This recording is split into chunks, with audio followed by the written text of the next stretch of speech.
Hello বন্ধুরা, আজকে আমরা তৈরি করব আলু কাটলি। আর এই রেসিপিটির স্বাদ হয় অসাধারণ। তাহলে চলুন বন্ধুরা, এই রকম পারফেক্ট আলু কাটলি কিভাবে সহজেই তৈরি করে নিতে পারেন দেখে নেওয়া যাক। এই রেসিপিটি তৈরি করার জন্য আমাদেরকে প্রথমে একটি মশলা তৈরি করে নিতে হবে, যার জন্য থাকছে জিরে, মৌরি, শুকনো লঙ্কা, গোলমরিচ এবং এর সঙ্গে থাকছে জয়িত্রী এবং 2 পিস এলাচ। এই ইনগ্রেডিয়েন্টসগুলোকে দিয়ে বেশ সুন্দরভাবে ভেজে লাল করে নিয়ে এর একটি পাউডার তৈরি করে নিতে হবে। এরপরে পাত্রের মধ্যে অয়েল দিয়ে নিতে হবে। অয়েলটি গরম হয়ে গেলে এর মধ্যে কিছুটা পরিমাণ কালো জিরে দিয়ে নিতে হবে। একটু নাড়াচাড়া করে নিয়ে এর মধ্যে অ্যাড করতে হবে পেঁয়াজ। অবশ্যই কোয়ান্টিটিটা একটু বেশি দেবেন।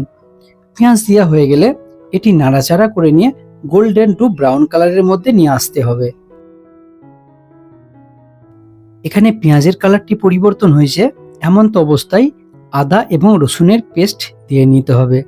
একটু নাড়াচাড়া করে নিয়ে যখন এটি সম্পূর্ণরূপে গলে যাবে, এমন তো অবস্থায় মশলা অ্যাড করতে হবে, যার মধ্যে থাকছে হলুদ গুঁড়ো পাউডার, ধনে গুঁড়ো পাউডার এবং কাশ্মীরি লঙ্কা গুঁড়ো পাউডার। জিরে গুঁড়ো পাউডার দিচ্ছি না, কারণ আমাদের যে মশলাটি ক্রিয়েট ছিল তার মধ্যে কিন্তু আমরা জিরে দিয়েছিলাম। এরপরে একটু নাড়াচাড়া করে নিতে হবে।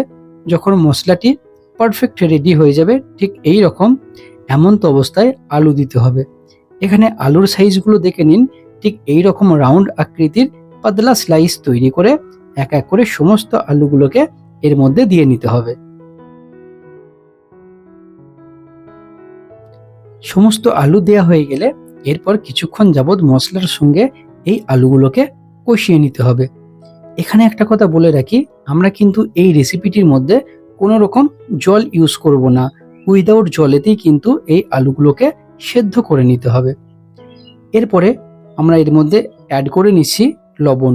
লবণ দিলে আলু থেকে কিন্তু জল ছাড়তে চালু হয়। এর সঙ্গে কিছুটা পরিমাণ এখানে কাঁচা লঙ্কা, আমরা শুকনো লঙ্কা কোনো রকম গুঁড়ো ইউজ করছি না। এরপর এই দুটিকে একটু সুন্দরভাবে মিশিয়ে নিয়ে ঢাকনা চাপা দিয়ে দেবো। আমাদের এই যে আলু কাটলি রেসিপি, এটি কিন্তু 3টে স্টেপে তৈরি হবে, যার মধ্যে এটি হলো প্রথম। তাহলে বন্ধুরা, আমাদের কিছুটা সময় পার হয়ে গেছে। এরপর ঢাকনাটি খুলে নেব। এরপরে এটিকে একটু নাড়াচাড়া করে নিয়ে এর মধ্যে আমরা অ্যাড করে দেবো টমেটো। অবশ্যই টমেটো এইরকম ভাবে ঠিক রাউন্ড স্লাইস করে দিয়ে নেবেন এবং টমেটোর কোয়ান্টিটিটা একটু বেশি দেবেন।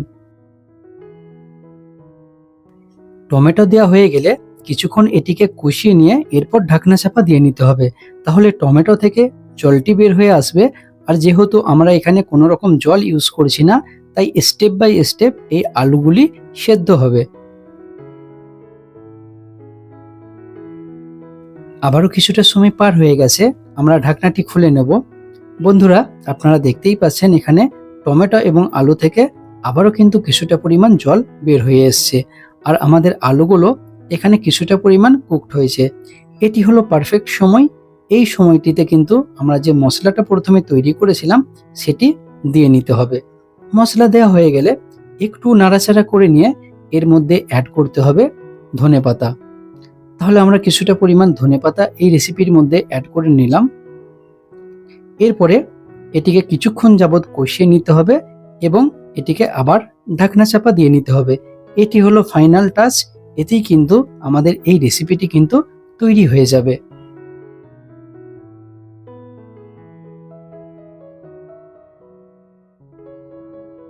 5 মিনিট হয়ে গেছে। এরপর ঢাকনাটি খুলে নেব। আর আমাদের আলু কাটলি রেসিপি এখানে তৈরি হয়ে গেছে। অবশেষে কিছুটা পরিমাণ চিনি অ্যাড করে নিয়ে ভালোভাবে একটু মিশিয়ে নেব। তাহলে এই রেসিপিটির স্বাদ হবে অসাধারণ।